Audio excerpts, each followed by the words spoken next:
Hi there, it's day 3 of this Gerson reboot for the 2 weeks, and today was going pretty good, and then this afternoon my tummy started to feel a little queasy, so I think I'm starting to detox, after 3 days of getting all those juices in, and I'm gonna have to amp up my coffee breaks from 2 back to 3, which is what you would have for 10 juices a day.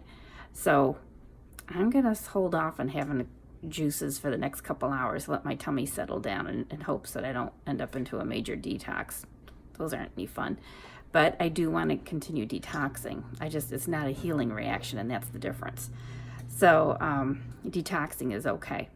Now I want to show you the dish. I promised you a recipe yesterday, and this is a sweet potato, and I used orange sweet potatoes and purple sweet potatoes, and it's got fresh cranberries and raisins in there. And I used a little apple juice to just put a little moisture in, and I'm baking it in the oven. Oh, and I cut up apples in there too. So I'm going to give you a peek of what it looks like. There you go. See how that, I don't know if can I get it. Yep. There. So there's orange sweet potato, purple sweet potato. There's some raisins, and there's cranberries in there somewhere. And then the apples are kind of exploding.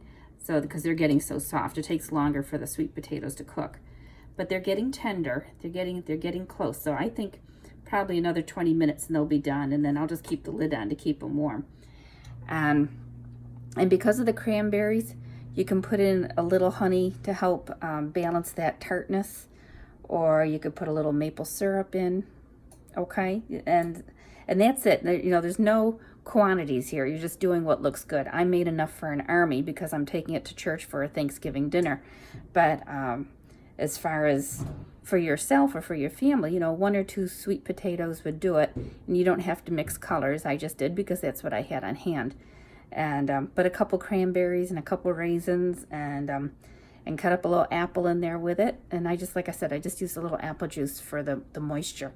And then put a lid on. Oh, and I did sprinkle it with a little mace, because mace has sort of a nutmeggy flavor, and it's a good replacement for cinnamon in some of these things. I just wanted to put a little something in there. No pepper, no salt, and I think it's going to turn out really good. So that's it. I just wanted to touch base with you on that recipe, let you know how I'm feeling. A little yucky in the tummy. And I'll let you know tomorrow how it's going. All right. Thanks for checking in. We'll see you later. Bye-bye.